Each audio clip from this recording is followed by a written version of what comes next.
Hey guys, welcome to the very first of hopefully many conservative cage matches where we pick titans of the conservative intellectual tradition, either the individuals themselves or some of their ideas, and pit them against one another to do battle, to see who emerges the victor, or at least who makes some points that make you scratch your head, put a rock in your shoe, give you something worth thinking about. I really think one of the great strengths of the right is its ability to have these sort of internal debates in good faith with each other. Sometimes they can get kind of vicious, but honestly, sometimes this is the place where friendships and camaraderie is formed, and trying to understand what is the delicate balancing nature between things like virtue and liberty. We are starting off with a bang. Edmund Burke and Leo Strauss, two individuals that have many accolades and disciples, but you probably don't want to hear from me too much. I'm going to introduce to you our panelists for the evening. I have coming up first on the stage, Steve Hayward. Steve is no stranger to saving elephants, was on a recent episode where he helped me understand why I should be a little less critical. Oh, can you hear me?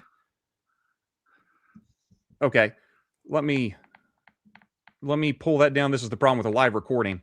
Bear with me just a second, guys. How about Greg? Greg, can you hear me? I can, yes. You can. Okay. We will try to get that fixed here in just a minute. Greg was on I'll start with the introduction on this end. Greg Collins, thank you for being here. I met you actually at a course you were given on Edmund Burke, and specifically his book, Reflections on the Revolution of France. Greg, of course, is a professor at Yale University, will be representing the Burke side of this conversation. Good to have you, Greg. Hey, thank you. I'm going to try this again with Steve. Can you hear us now, Steve? Okay, I'm not seeing that he does. I will save the best for last, I suppose. Let me try with Lucretia. Lucretia, can you hear us? I can now. Okay. Whatever you did worked for me.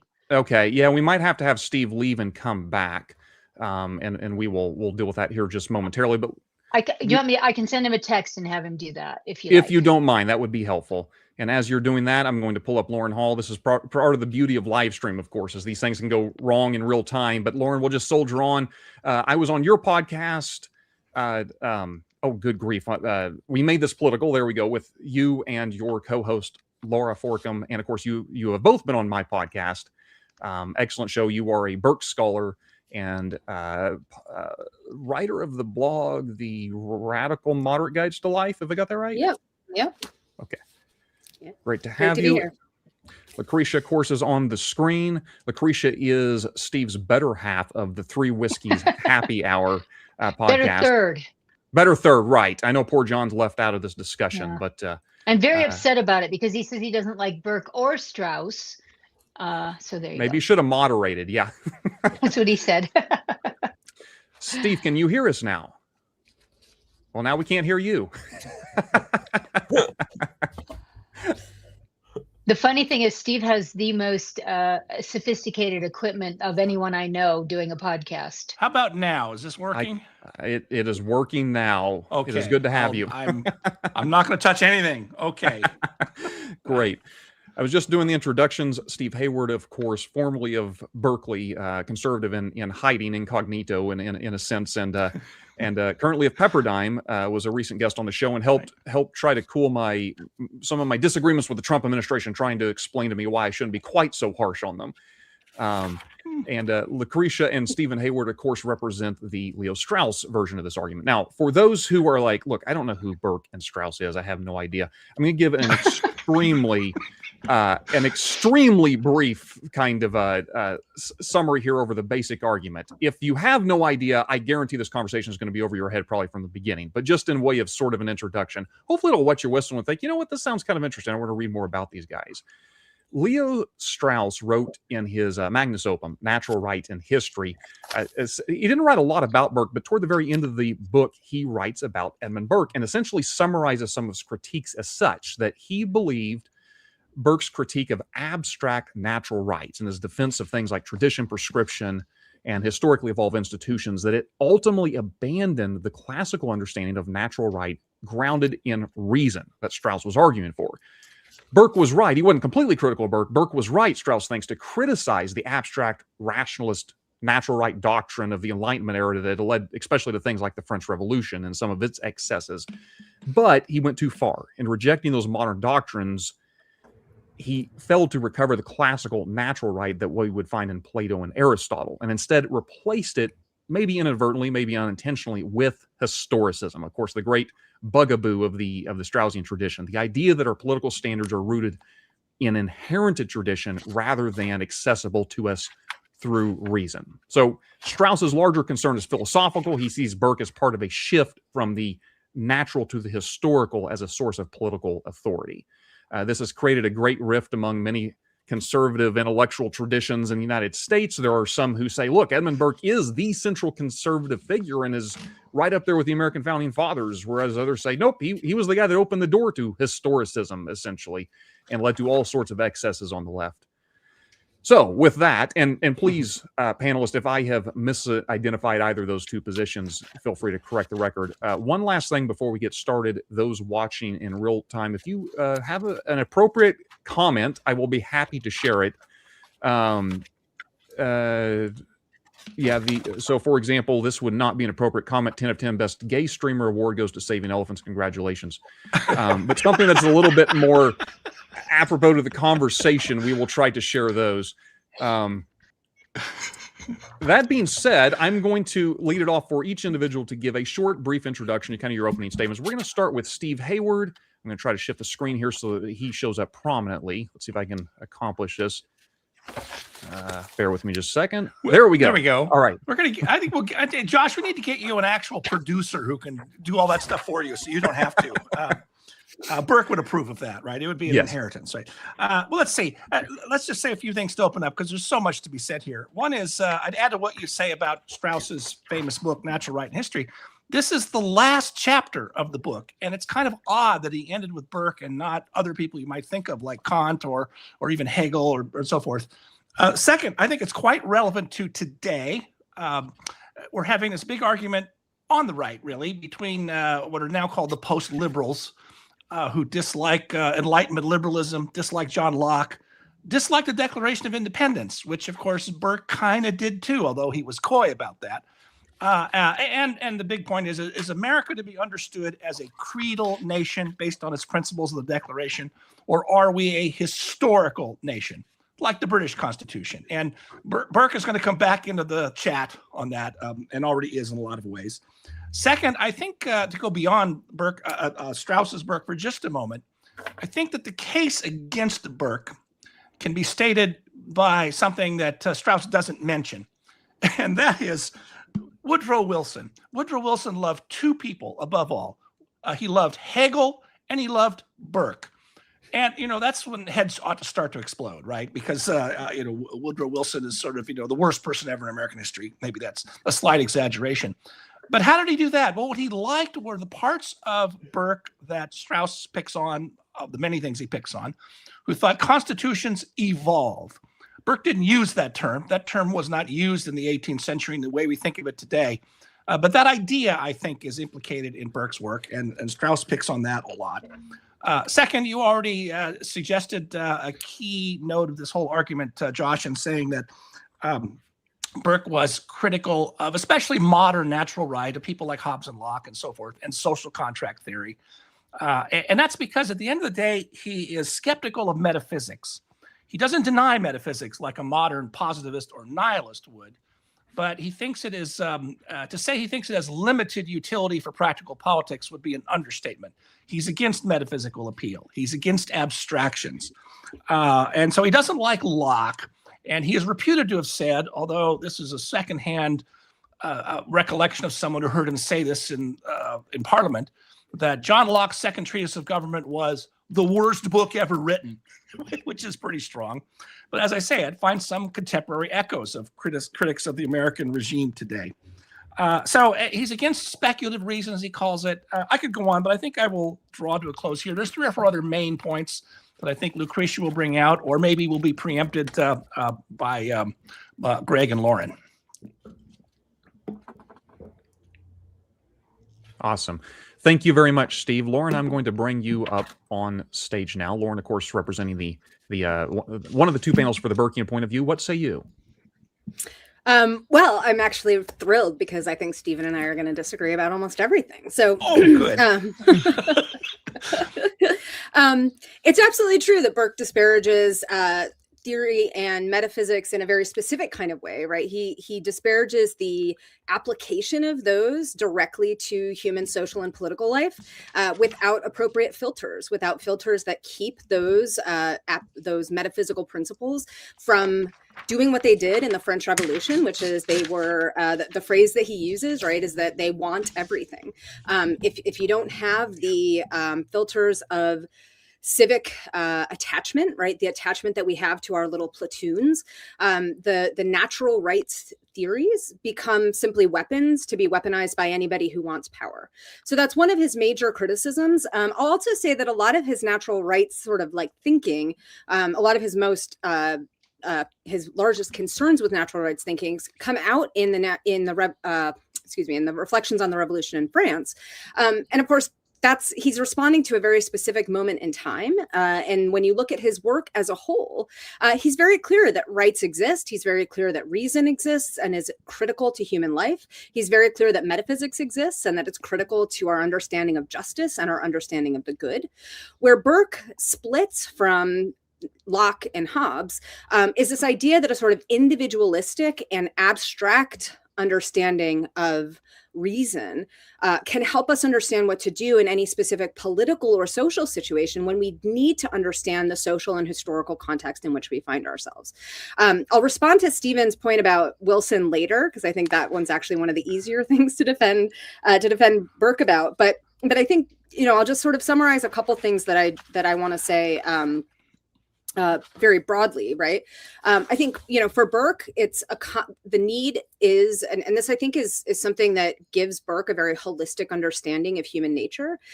We need to combine reason with prejudice and emotion. The two are deeply interdependent. And if we have reason without emotion, we actually do deeply harmful things to the people that we care about, to the constitutions that we care about, and to our own country. So affection counters self-interest in a deeply important way. It counters rationality in a really important way. And then part of his critique of Locke is the way in which habit functions as a kind of counter to mere consent. And so the way that we filter our connections and our affections and sort of the way that we filter natural rights through our affections and our habits to our specific time and place is what makes us grounded in a kind of affection and patriotism that is consistent with human safety, human stability, and human security. So I can say a lot more on that, but I will leave that for now. I appreciate everyone keeping this tight and brief. Let's bring Lucretia onto this stage here. Lucretia, of course, representing the Straussian side to play the, as Steve had warned me, might play the bad cop to his good cop of the debate. So feel free to have at it. Yeah, and Steve will get a little of it too, so he won't feel left out. First of all, I read Strauss long before I read Burke. I've always disagreed with Steve that he was worth reading. I find him boring. I find him pedantic. I prefer never to read Burke if I don't have to.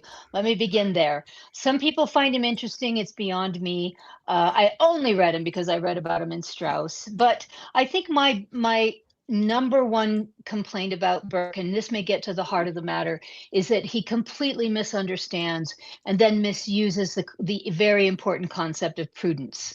He says that prudence needs to be those traditional, historical, all of those things that allow you to learn about what happened in the past and then decide based upon the differing circumstances all around you what the best thing is to do. But you do that without any reference whatsoever to theory, to what is the best regime, and so on. And that is, of course, not what prudence is.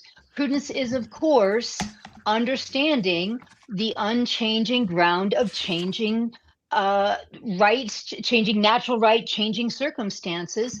And if you don't know what the unchanging ground is, then of course what you're doing is just ad hoc at any moment, which is what I think explains Burke's if you can call it a theory at all, is ad hoc. Every comment he ever makes about anything has to do with how he's responding to the political issues of the day. If you talk about how he supposedly had more sympathy for the American Revolution than he did the French Revolution, it's because he misunderstands the American Revolution, but in a more concrete sense, it's because he believed that what was happening to the colonists in America was not virtual representation as he defined it, because they weren't being represented at all. Parliament was too far away and so on. And so he was not in favor of the natural rights revolution that happened in the United States, and probably did not see it as all that different from what happened in the French Revolution. I think that is probably Burke's number one failing, is that he thinks that there's somehow, he thinks like Jefferson, that somehow the French Revolution is equivalent to the American Revolution, when it is profoundly not. And I'll leave it at that, and we'll pick it up. Interesting. Lots to chew on there. Greg Collins, last and certainly not least of the group here to defend the Burke position. What say you, sir? Great, thank you. Can you hear my washing machine in the background? It's actually it's great. Oh, fantastic! It's blasting my ear. If I had any prudential instincts, I would just throw that washing machine out the door. Yeah, lots of things to discuss. I guess I'll start with the most recent comments. Prudence. This characterization of Burke's prudence as a sort of immoral, amoral, pragmatic, reptilian, absence of principles is beyond me, and it's such a mischaracterization of Burke's thought and statesmanship. First, sniff test. Look at his life. If you really thought prudence was divorced from any moral principles, it would not explain his consistent efforts to affirm a moral principle and resist the tides of history, aka historicism, even if he was the political minority or social minority in every single case. And there are a litany of cases I'm happy to discuss throughout. Second, his conception of prudence, it in fact was morally charged. Prudence for him sometimes required restraint. Prudence for him sometimes required proactive action. Next question, back to maybe the heart of the matter. What were Burke's principles? He denies abstraction. He denies metaphysics. What were his principles? He defends tradition. First, he never used the word tradition in the Reflections on the Revolution in France. He used the word inheritance. He uses the word traditionary, but inheritance is the loaded term. Now, for the Straussians who are critical of Burke, you can't be critical of Burke and then also seek to recover the inherited traditions of the American founding. You can't have one and the other. Second, you can't defend classical political philosophy not only based on the conceptions of abstract metaphysics, but also on the grounds of prudence, as Strauss was keen to emphasize, prudence. You can't defend that and also criticize Burke for his prudence, because his prudence married principle with circumstance, which protects himself against a charge that his prudence was unhinged from any deeply morally loaded code. So, in a nutshell, what were his moral framework? One, he was a firm theist. He defended Anglican Christianity. So, within that, it was God, 10 Commandments, Sermon on the Mount, and everything in between. Two, natural law. He denounced geographical morality in his impeachment speeches against Warren Hastings. That he specifically used that phrase, geographical morality, to demonstrate that a firm moral principle in one circumstance did not apply to another circumstance. Now, there are questions about the extent that he was a Thomist, a doctrinaire, natural law thinker. But he used this language, and two, again, based on his words and deeds, it's very difficult to remove those moral principles from his actions, such as in the case in terms of Warren Hastings' impeachment, in which he ended up being alienated. I mean, the Whig Party throughout that long impeachment process, which took over 10 to the last 12 years of his life. Other moral principles. One, crucially, his conception of inherited manners and morals.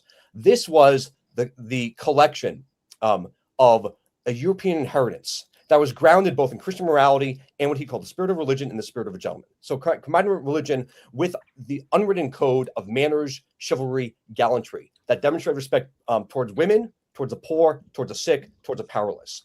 That is a firm moral principle that was embedded in Burke's moral code that also informed his conception of prudence. I'll stop there and happy to tease this out throughout. Do I get first right? There's plenty here on the table. I don't mind you hopping in there, Lucretia. I will first kind of add again for the listeners who have a thoughtful comment or question. I will certainly entertain those. Emphasis on the thoughtful part to that. I think there's plenty here on the table. I think that it sounds like there's plenty of people that are chomping at the bits. I'm going to wed something together just as a thought to throw out there, and then Lucretia, if you want to respond in kind, you can. But Lauren, I think you and I both picked up on when Steve Hayward mentioned Woodrow Wilson. That is somebody that I remember when I first learned that Wilson was such a big fan of Burke. It felt like that day when I was a much younger man and learned that Marilyn Manson was endorsing George W. Bush over Al Gore. And I'm like, what? I don't. My world was kind of exploding.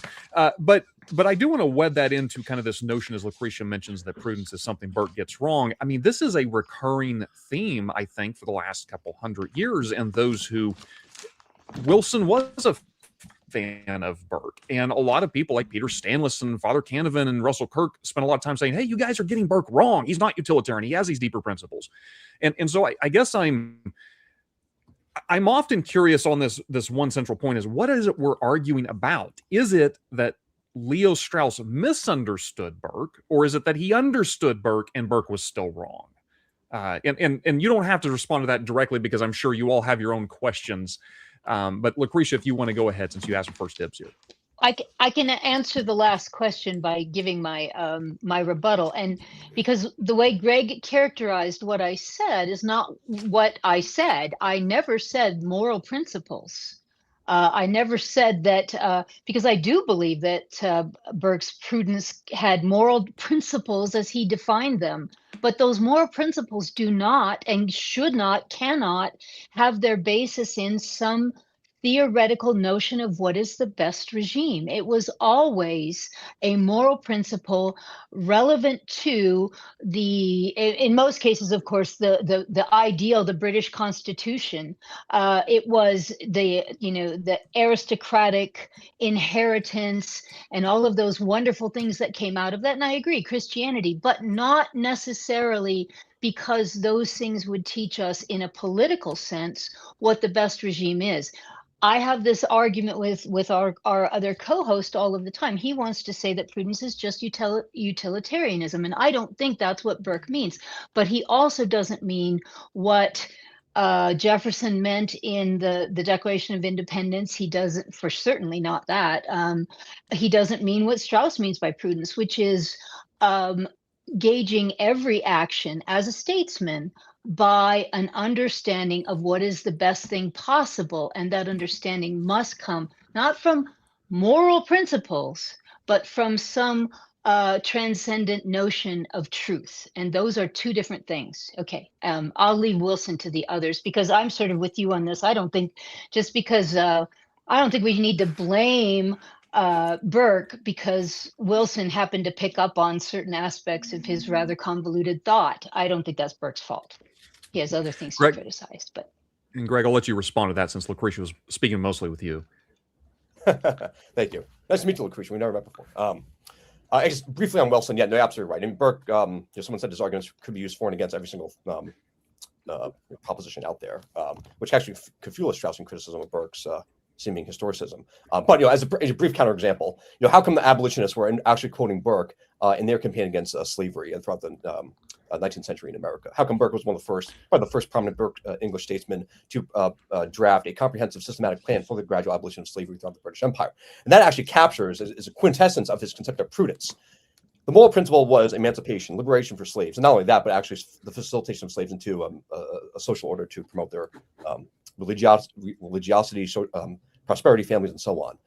But his proposal was a gradual emancipatory scheme in which gradually slaves received more and more rights up to the point in which they could purchase their freedom, or the slave owner could release them. In that case, it was marriage of principle and prudence, insofar as the actualization of a principle should be pursued as far as to preserve the existing social circumstances. One. Two, in terms of the best regime, actually Burke did have a conception of the best regime. You have to, and admittedly, this is difficult with Burke and a weakness of Burke. He, in some ways, for political theorists like myself, because he's not the systematic treatise writer. He's not writing the two treatises, or the Leviathan, or the second discourse. He's not even writing dialogues, the Platos of the world. He's not writing the ethics. And so it does take a little legwork to actually bring out what he, the substance of his ideas. But I'll give you another answer. All this debate, all the scholarship, hot air on this question of what's Burke's best regime, I'll tell you right now. Everyone listening, here's his best regime. One, a community that is religiously, morally inspired, spiritually fulfilled. Why do I say this? One, he applies this both to Christian Europe. He also applies this to Indians, not a Christian people, but when he was defending Indian customs, which include the religious customs, for him, it's absolutely imperative to create some sort of human flourishing in a culture that was different from European civilization. We have religious fulfillment, spiritual fulfillment, moral fulfillment. The idea that there's an inherited moral code that all generations should abide by, up to the point in which perhaps at some point a ritual outlasts its purpose, and then that code can be gradually reformed or eradicated. But inherited moral code. Third, property rights. Property rights were both indispensable to breed a leadership class, stewardship, common good, judgment, wisdom, moderation, all those qualities that were necessary for a leader, which we can date back to Aristotle's conception of citizenship as someone who is freed from the demands of labor. And so I can go on and on. So for his conception of the best regime, it was a careful blend of these various approaches that was in which he tried to strike a harmonious balance between religion, morals, economic activity. And by the way, when Strauss, lambastes Burke for, God forbid, defending the idea that the pursuit of commercial prosperity itself is a precursor of historicism. Well, guess what? Anyone with common sense, unless you want to live like a monk, which is absolutely fine, but anyone with common sense would certainly defend the idea that the pursuit of enlightened self-interest does generate commercial prosperity. And not only that, in the last part of Burke's chapter, he doesn't, in Strauss's chapter on Burke, he doesn't take the next step. For Burke, Strauss fails to mention this. Commercial prosperity itself, back to the question of the best regime, was not sufficient. Commerce should be subordinate to religion, to morals and manners. And if you reverse that, if commerce, what he calls the sophisters, economists, and calculators, if they start to lead society, that would generate social destruction and strip away the moral and religious glow of that any civilization should embrace throughout time. Thank you. Josh, can I jump in right on that point with Sure. Greg? First of all, I think one of the things that Strauss is doing, although it never does it directly, is that Burke is very inconsistent. So you rightly mentioned in your first remarks that Burke sounded like an absolutist on natural rights on the India question, right? The impeachment of Warren Hastings, which, by the way, Democrats are going to make the impeachment of Trump as long as the impeachment of Hastings, I think, is the object of things, right? So one quick quote from Burke and then one for Strauss. So his 1783 speech on Fox's India bill, Burke opens up as follows. The rights of men, that is to say, the natural rights of mankind, are indeed sacred things. And if any public measure is proved mischievous to affect them, the objection ought to be fatal to that measure, even if no charter at all could be set up against it. Which we don't even need the text. We could sort of use natural reasoning, right? That sounds like something Jefferson would say, right? And I think there's a lot of inconsistencies in Burke. And so another one, he doesn't like the Declaration of Independence, though he never wrote it down, right? Here's one of his letters. This is a very short sentence. And there's two or three like this that I've got in my notes. Here's a letter from 1789, actually, after the revolution has started, after the Bastille is stormed. He says, a positively vicious and abusive government ought to be changed, and if necessary, by violence, if it cannot be, as sometimes it is the case, reformed. And elsewhere he says, I don't want to defend the current French regime from any reform. It's clearly a bad regime, right?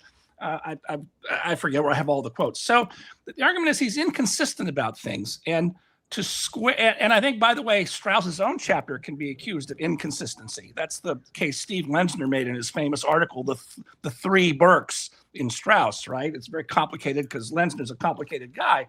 But I do notice something in beginning of Strauss's chapter that I think is quite unique to his discussion of Burke. He mentions, and you did, that Burke never wrote a theoretical treatise. But then it's on page 296, if you want to look it up. He says, again, I'll read this, it's very short. The practical character of Burke's thought partly explains why he did not hesitate to use the language of modern natural right whenever that could assist him in persuading his modern audience of the soundness of a policy which he recommended. That's a very unusual thing for Strauss to write. He normally always just took the substance of what the author he had in mind said and never really referred to context, never imputed any kind of what you might say a political motive in the sort of low way we understand political. That's a very unusual thing. And I think, by the way, that's really if you really know Strauss's work, that's a pretty damning thing to say in a lot of ways, right? And so it gets us back to this question, which we can say more about later if we have time, of why he wrote this chapter and never wrote about Burke ever again, really. I mean, a couple of places he gets a very brief mention. And I think you could say, for listeners who know the Strauss corpus, the argument of this book is extended later with the Three Waves of Modernity, long essay. And a longer version of that is in the famous lecture, What is Political Philosophy?, where Burke makes no appearance, but extends this argument a much longer story arc. And then finally, I'll just plant this pin here. To make sense of Burke's prudence, you do have to connect his very short discussion of Aquinas early in the book with what he's saying about Burke here. That's very confused and tangled, because on the one hand, Strauss starts off by saying, yeah, Burke's trying to take us back to the classics, and by the end of the essay, he's not. And figuring that all out is you really got to follow the bouncing ball, and it's very hard. Lauren, of course, I want to give you an opportunity to speak, and as a reminder, we've not yet completely cleared up the low-hanging fruit of Woodrow Wilson, if you want to give that a try also. Please. Yeah, I mean, I agree with everybody else, and I think just the fact that Wilson liked someone is not enough to condemn them. I think the things that Wilson liked was the fact that Burke is in many respects an incrementalist, right? He's opposed to dramatic social change, which is what Wilson himself was, and then Wilson was also he was very taken with Burke's reputation as an orator, right? He was thinking about Burke as a statesman. And the fact that Burke was famous as a statesman for his rhetoric. And so, I actually don't think that Wilson, insofar as Wilson himself doesn't have a lot of firm, stable principles, he certainly would not find those in Burke because he wouldn't be looking for them. But to approach Stephen's question about the sort of the inconsistencies that we find in Burke, I mean, that's one area that I think you have to read Burke without a lot of good faith to find these. And I think a lot of this does come back to the fact that Burke is a statesman. And so when we look at what Burke says over and over again about natural rights, over and over again about reason, right? Over and over again about metaphysical truth, he never denies it. And to get to Greg's point really quickly, the idea that there is no such thing as sort of an ideal regime, right? Burke is very clear. He says, in order to love your country, it should be lovely. And that implies that there is a stable kind of some kind of principle that we are holding up as the definition of lovely, right? It is good. It is true. It is beautiful. And so Burke, I think, has that, right? When he criticizes the East India Company, when he criticizes the treatment of the Irish, when he criticizes the treatment of slaves, when he criticizes even, the treatment of the Americans, right? He has a standard that he's appealing to. And it's not simply like, the British have done this for eons, because in many cases, the British have done terrible things for eons, right? Somehow Burke is able to distinguish between the actions of the British Empire that he sees as virtuous, as in line with enduring principles of right, and those that are not. I'll just give two quick quotes, and then I would love to hear what other folks say. He has a couple that I think are really critical, right? He says here, far am I from denying in theory, full as my heart is from withholding in practice the real rights of men. In denying their false claims of right, I do not mean to injure those which are real, and as such are such as their pretended rights would totally destroy. And then the other one that I just want to bring up, the pretended rights of these theorists are all extremes, and in proportion as they are metaphysically true, they are morally and politically false. The rights of men are in a sort of middle, incapable of definition, but not impossible to be discerned. So what many people see as inconsistencies in Burke's thinking is the way that he's applying enduring principles of right across contexts, across historical contexts, across social contexts, right, across various kinds of different spaces where they need to be filtered through affections, and they need to be filtered through custom and norms and these other kinds of values. But but to say that he doesn't have an enduring principle, when to Greg's point, right, he was willing to sacrifice most of his life, right? I mean, he died penniless in large part because he devoted so much of his life to saving French refugees. I mean, so the idea that he sort of is just, you know, willy-nilly sort of like choosing ideas as they sort of seem fit to him is not how he lives his life. It's not how he applied his values to the various kinds of injustice that he saw in the world. And I think we see a deep consistency in Burke's thought over the course of his life. And he never denies natural rights, right? He could, like, if we wanted to find examples of true inconsistency in Burke, we could look for spaces where he says, you know, natural rights don't actually exist. They're dangerous, right? You know, they're wrong. He never says that. In fact, every time he says anything about natural rights, he says they exist. They absolutely exist. But as statesmen, we have to be very careful how we apply them to specific kinds of policy problems, because they're deeply dangerous when they're misapplied. And so it's the misapplication of reason, the misapplication of metaphysics that's so dangerous in Burke's view. Lucretia, if I'm reading your face correctly, you're not convinced. No, I'm She has an convinced easy right to up read until face. the end. I do. Okay, I'm okay. convinced right up to the end. The misapplication, I don't think that's correct. He actually, and this is a larger issue. If we get to the second question that I know that Josh wants to get to, I don't mean to preempt you here, but whether or not Burke has anything to add to teach Americans. Absolutely not. And I would say, for the reason that you just said, and also what Greg said earlier about property rights.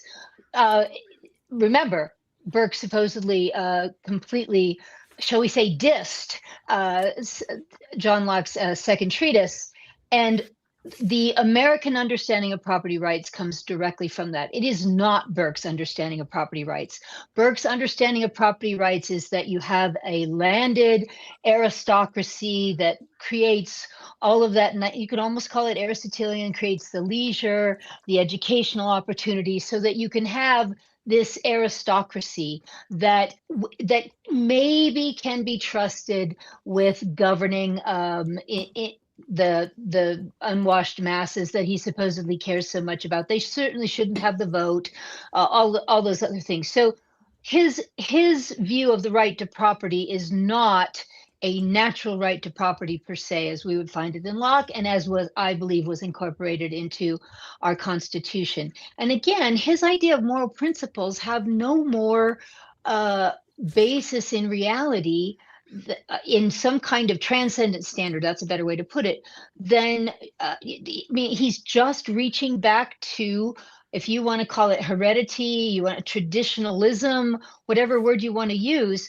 And the problem with there not being that transcendent standard, when you say his best regime is this, this, and this, that is not a transcendent standard that informs us from above his example of the best regime and why it would be a just and good regime. And I would go one step further and just say that what would Burke find wrong with the current British Constitution? Anything? And we've had slow incremental changes so that Britain looks nothing like it did even a century ago. And it's an uglier, less just place. And it all happened nicely, incrementally, with lots of nice moral principles. Remember, Islam, radical Islam, Sharia law, those are all nice moral principles. And that's what England has adopted incrementally and over time, just like Burke would want them to. That's how I'd sort of leave why we have nothing to learn from Burke. I'm going to let Greg, you look like you might have a stroke if I don't let you respond to that. So please. He looks pained. Of course, he would find much. I assume he may find many problems with the British Constitution today. If not, when in his time, he actually was responsible for legislation that eliminated over 100 useless offices in the royal household. So in this idea of incremental change, admittedly, his language leans in that direction, but he was also for substantive formative change when that was necessary, proportional to the problems. This is why I mentioned in my piece on Burke and Strauss, the fact that Burke, in the sense, was trying to cut, the lard off the administrative executive state in Britain at that time is roughly synonymous. You could draw a connection between that and the Straussian attempt to reduce the size and scope of of the administrative state today. But a couple more things. Okay, Locke, property rights. I fundamentally disagree. One, Locke had limited, if any, influence on the drafting of the U.S. Constitution. By that point, Locke's natural rights arguments had subsided. Blackstone, Montesquieu rose in prominence. And guess what? Blackstone and Montesquieu, they were not referring to, they were the common law tradition, similar to the Blackstone, the same Blackstone that Burke references in the Reflection on the Revolution in France, along with John Selden, Edward Cook, Magna Carta, Declaration of Right, Petition of Right, and so on. Property rights stands back to those inherited norms, God forbid, of the Magna Carta. Even before that, the Magna Carta preserved those pre-existing rights, due process rights, Article 39, Article 40, the right of corporations, and so on. And the fact that the insinuation that there's no coherent understanding of property rights before the anonymous publication of John Locke's second treatise, it just doesn't make sense. That's what I said. But... Not to mention that Locke's influence receded throughout the 18th century. He was read by the Jeffersons of the world, but most people had not read the second two treatises of government. If anything, more people had read his essay concerning human understanding. And Burke was actually a little more sympathetic to that than the two treatises of government. Which, Steve, to your point, actually, I looked up that quote as well. Secondhand, Burke did say that the two treatises may have been the worst book ever written. A couple more points. One, natural rights. The cat's out of the bag. So, Lucretia, let me ask you. Are your natural rights being violated right now? Because mine sure are. I'm married. I have 3 children. I'm in a suit. If I really want to serve my natural rights, I could force my wife, discard my children like Rousseau did, the avatar of natural rights, by the way, as we all know. Why would I need to wear clothes during this call if I have the natural right not to wear clothes? You know why? Because it's Burke's defense of the moral imagination that in our particular situation, social roles in life, the particular roles, responsibilities, and obligations that accompany those particular roles. So in this case, we're professionals. We're debating this question of Burke and Strauss, and so therefore we should dress properly. Same with in my engagement with my wife and my children, there are particular roles and responsibilities that I have to fulfill to be a good husband and to be a good father. When people say Burke has no moral principles, it's actually a far more profound conception of morality than stunted conceptions of natural rights. It's multidimensional and multi-layered. As a husband, I have particular responsibilities. As a teacher, I have different responsibilities. As a participant in this debate, I have different responsibilities. Now, if you want to really push natural rights to its metaphysical conclusion, then that would render the logical justification to discard my wife. As we know, Locke suggested divorce was permissible based on natural rights, the fact that in marriage were 2 individual wills. As I just mentioned, Rousseau, as we know, discarded his 5 children. As we know, the French Revolution, they destroyed any of these immemorial customs that otherwise bound families, localities, jurisdictions, communities together. So natural rights doctrine, critiquing Burke for not fully fleshing out a conception of natural rights doctrine. And I will actually agree that he used natural rights here and there. From my reading, he actually invokes natural rights more in the context of non-English people. So in the case of France, African slaves in the Caribbean, India, and so on. But if you really want to push the natural rights logic to its final conclusion, then take the next step and say that we should dissolve any of these institutions, attachments that inhibit our natural rights. I do want to give Lucretia a chance to respond. I know Steve and Lauren need to have a chance to talk too. He's had a concern that Greg was about to strip. Well, so I appreciate you landing I appreciate you taking the Burkean view there, Greg. But I will return to Lauren and Stephen just in a moment. But Lucretia, since he had mentioned you specifically, do you want to respond to that briefly? Yeah.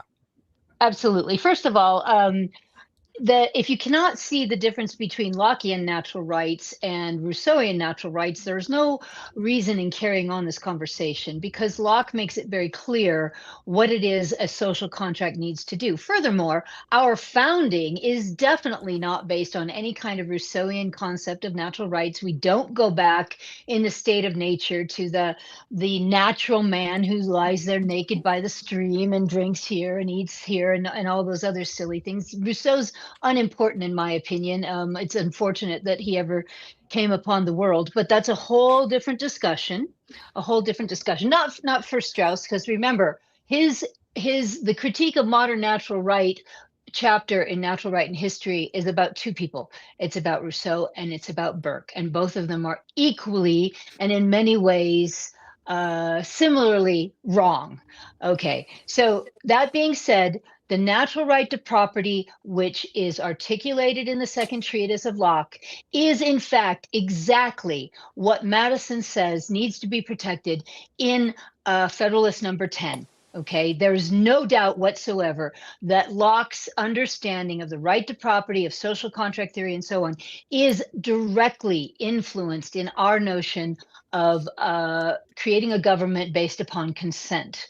And those natural rights that the Declaration talks about are not the natural rights that Burke does sometimes give lip service to, nor does he think that they should have any influence on how we might make the revolutionary change to our system of government that happened in the Declaration of Independence.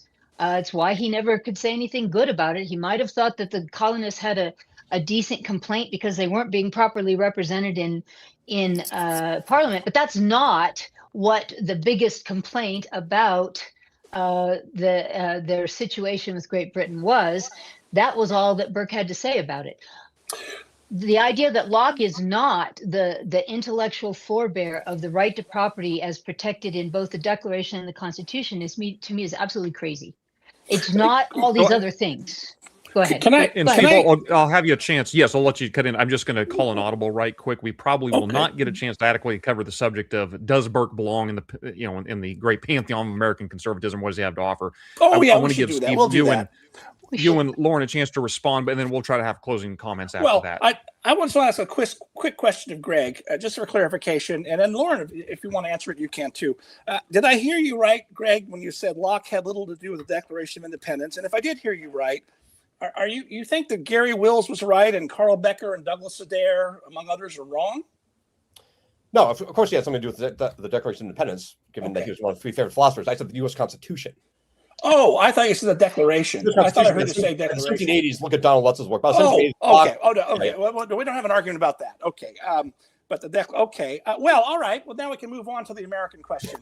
By the way, Lauren, do you want to weigh in on that or not? Since I may have slurred Greg there by confusing documents. No. Okay, you go ahead, and then I have something to add to the conservative question. Okay. So let's jump ahead to Lincoln for a moment, right? Remember what he said a lot about the Declaration, but he said, all honor to Jefferson for announcing an abstract truth applicable to all men in all times. Now, I'm sure he understood that the actual language of the Declaration says, but those natural rights are vindicated in separate nations. That's the first paragraph of the Declaration. But the point is, Burke would have hated that language, right? Abstract truth applicable to all men at all times. Just as, by the way, secular, nihilist liberals today hate that language. When the Republican Party starts up in the 1840s, 1850s, and they announce that they're going to execute constitutional powers in the spirit of the Declaration. So remember that this was a big fault line between North and South, right? But I in particular land on, actually, it's this really good book about Burke in America by Drew Maytag, I guess you say his name. I don't know if you know the book, Greg or Lauren, but he goes on for several pages. It's called Edmund Burke in America. And he goes on for several pages about Rufus Choate saying, this is wrong. Declaration has nothing to do with the Constitution. And I'm going to cite Edmund Burke as my authority for the matter. There's sort of one example of why Burke is ill-fitting to American conservatism. Although, again, as I say, that is a live argument being revived in new forms today. Go ahead, Lauren. Well, I'll jump. Yeah, I think, this is one of those areas where I think the modern conservative movement could do very, very well to take some deep lessons from Burke. His conception of the intergenerational compact, I think, is deeply important to understand some of the ways that I think modern conservatism is failing itself. When he describes the intergenerational compact, right, as a compact between those who came before, those who are still living, and those who will come ahead, part of that was the duty to preserve and conserve the principles and values of the past and pass them forward to future generations. And what he was responding to was the destruction of institutions by the French, right? The sort of presentism that we see in modern liberalism, modern progressivism. And so part of what he's critical of, right, is the fact that institutions grow very slowly over time, and they need to mature over time. And so if we, and this is, by the way, that critical debate between Madison and Jefferson, right? Jefferson's understanding of a generation, right? Every 19 years, we should be feeding the tree of liberty, right? With the blood of revolutionaries. Madison was like, yeah, Jefferson, like, give it a rest, right? You can't do that to institutions, because institutions need a degree of stability in order to do their job. And so this is one of the things that I think the modern conservative movement, I think right now it's become deeply presentist. It's following in the worst of progressivism. It has rejected its conservative traditions, and it will not be able to pass those on to future generations. And so, Josh, you and I think talked about this on our podcast, the ones that we recorded together. I have deep concerns about the harm that's being done to the conservative movement, but also to conservative institutions like rule of law, separation of powers, right? And when you look at the Constitution itself, right, and this goes back to Greg's point, right, the Constitution itself was actually pulling from the best of the British institutions that had existed before, right? We basically took the British Constitution and said, let's add, Republican democracy on top of this. And so we didn't say we're going to create something entirely new. We said, let's learn from the past. Let's read a lot of Montesquieu, to go back to Greg's point, right? Montesquieu was the most cited political theorist in the Federalist Papers. And Montesquieu was looking at the institutions that the British Constitution had grown over time. So I would say that modern conservatism deeply needs Burke, and deeply needs an understanding of an intergenerational compact that can help push it away from the presentism that I think is going to destroy it. We are very low on time, and I want to make sure each of you have a chance to get your final thoughts in. I'm sure we could easily go for another hour. I'm just going to call an audible here and do it in this order. I'm going to have Lucretia go first, then Greg, then Lauren, and then Stephen, because I know some of you need to hop potentially if we go too much further on. So if you got to jump off, I understand. But Lucretia, if you wouldn't mind giving your closing statements for us. So my closing statement for why Burke is not necessary, salutary for understanding our situation in America. I'm not just responding to Lauren, because Lauren's points were very good as far as they go. What we did, in fact, inherit from the British Constitution, we did sort of a separation of powers. What we did not inherit from the British Constitution is the idea of inheritance, the idea of aristocracy, the idea of a royal king. And why? Because what our founding fathers took from the British Constitution were some institutions that seemed to be working pretty well. But if you recall, at the Constitutional Convention, the biggest debates were over two things, other than slavery, leave that aside. One, what should the character of the executive be? What should the terms, the whole thing? And two, how do we introduce into our legislative branch the kind of contrast, shall we say, that Parliament has with the landed aristocracy and the commoners, because we do not believe in a landed aristocracy. We do not believe in any kind of aristocracy. We believe, other than a natural aristocracy, which is the opposite of Burke's, we don't have time for that, but it's a Republican answer to what they learned, sure enough, from the British Constitution, but they could have just adopted that. They could have just adopted the British Constitution. They could have done it maybe the way Canada did. They didn't, because they believed in transcendent ideals, transcendent self-evident truths that, unlike Burke, they believed had to inform their revolution and then their making of a new constitution, which is anti-Burkean. And if the problem with many conservatives today is that they reject the declarations informing of the Constitution, the idea that it's just a better British Constitution. It is not.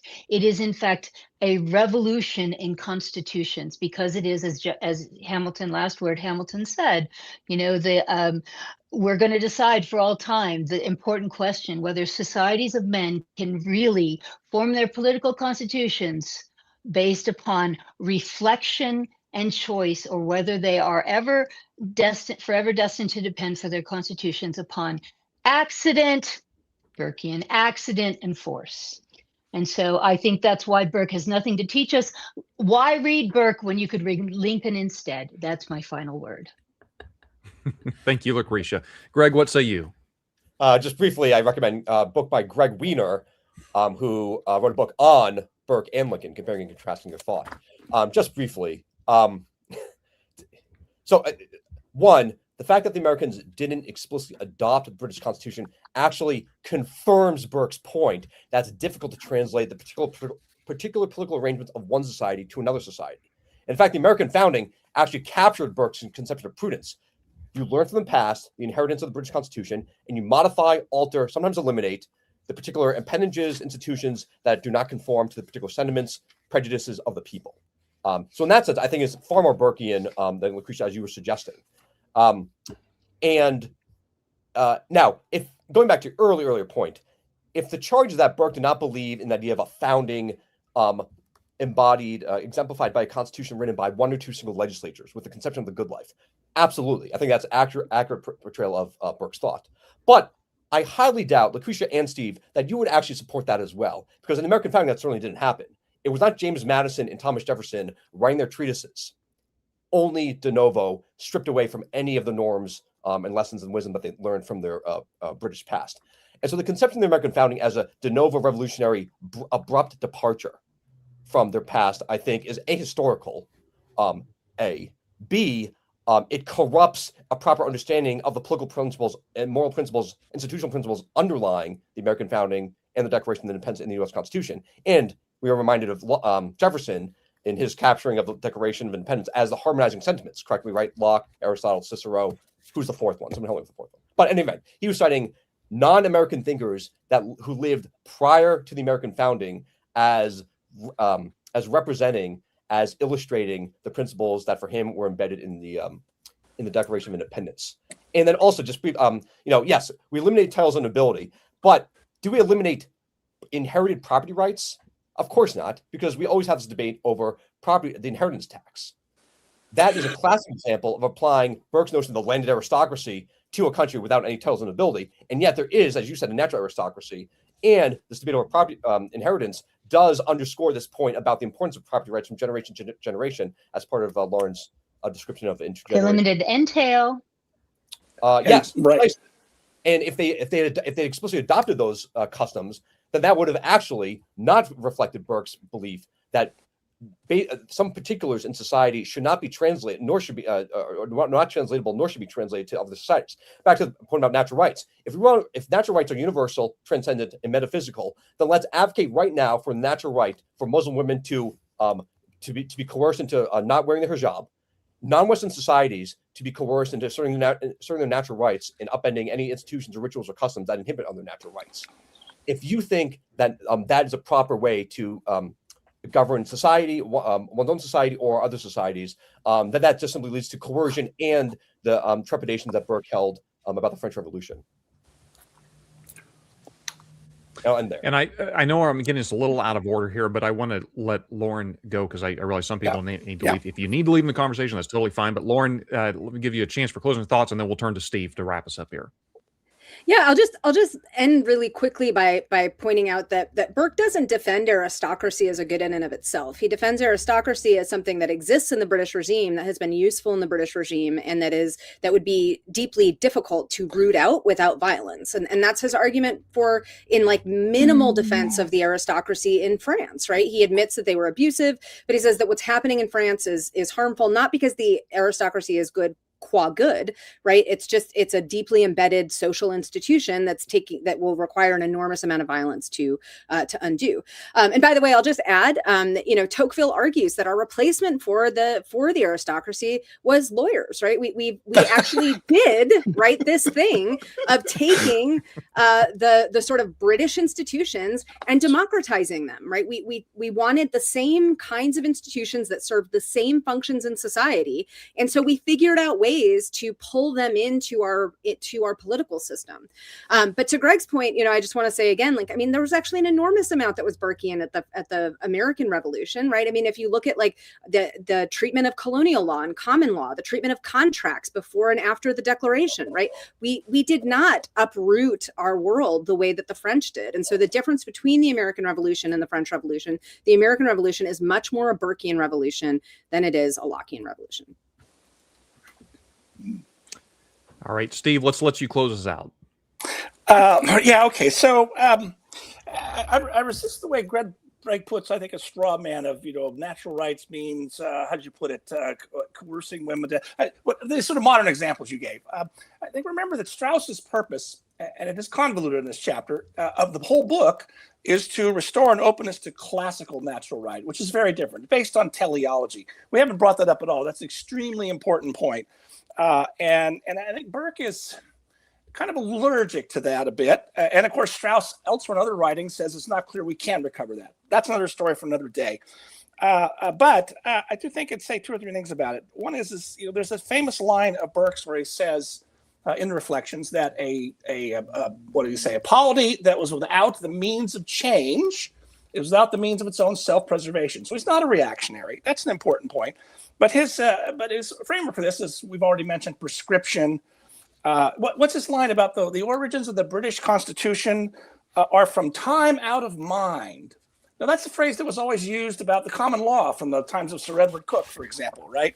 But of course, the common law does rest upon not judge-made law, judge-discovered law, something I talk to students about a lot. We've lost sight of that there's a logic and reason to the law that we can figure out, right? And I think Burke's use of that same phrase is a little misleading because I think it's different. Then finally, I'll say this to Lauren about Woodrow Wilson. So it's quite true that it's possible to misread Burke, and certainly Wilson does that, right? But that actually, I think, underlines my point, which is Burke, it is not evident to even as intelligent a man as Woodrow Wilson that it was no bar to the kind of Hegelian historicism that allowed Wilson to substitute vision. Remember, that was his big thing. The modern progressive leader needs to be a man or leader of vision and leadership, and that takes the place of prudence. Wilson had very little to say about the idea of prudence. He liked the prescription part of Burke. He completely ignores the prudence part of Burke, which is itself got its all tangles and all the rest of that. But that's why I still say that Wilson's embrace of Burke shows the defects of Burke. And by the way, Josh, we could go another 3 hours here, so we may have to do a sequel. Oh yes. No, it's only and we haven't even. What do you think of the Oxford? Yeah, we haven't brought up the Oxford comma yet. Yeah, I got to go teach a class on the progressives, so I'm going to say goodbye to everybody. So good to have you, Lucretia. Appreciate it. Thank you. It was my pleasure. It was a lot of fun, guys. Thank you so much. Yeah, I enjoed it immensely. Yeah. Awesome. Greg is wrong about the Oxford comma too. The Oxford comma is a part of classical natural right. It's there in Aristotle. Well, I wished we hadn't. Go ahead. You have to leave as well? No, go ahead, Josh. If you're wrapping up. I was just going to say, I wished you hadn't left your last word on Wilson. I'm. Well, I'll say the moderator's prerogative. I'll just point out that didn't Wilson have a lot of nice things to say about Abraham Lincoln too? Oh, but he totally misunderstands Lincoln. I mean, he strips. I know, but he totally misunderstands Burke. Right. Right. Yeah. No, that was the we could do a whole episode, the four of us, on Wilson if we want. I think Lauren may be too sympathetic to him. I don't know. No, your mic's off, Lauren. We're not hearing you, so I don't know. Anyway, okay. All right. Well, guys, thank you for everyone watching. There was a comment here. Where can we find everyone's socials and/or other writings? I'm going to repost this on the podcast, and I will put those links in the descriptions. Also, all three of the Lucretia was not, but all three of the individuals you're seeing on the call now have been in prior Saving Elephants episodes. You can check out those prior conversations, and their contacts are on there as well. Thank you guys so much. This has been wonderful. I wish we could have gone longer, but it was good as it went. And thank you everyone for watching, and we will see you guys next time.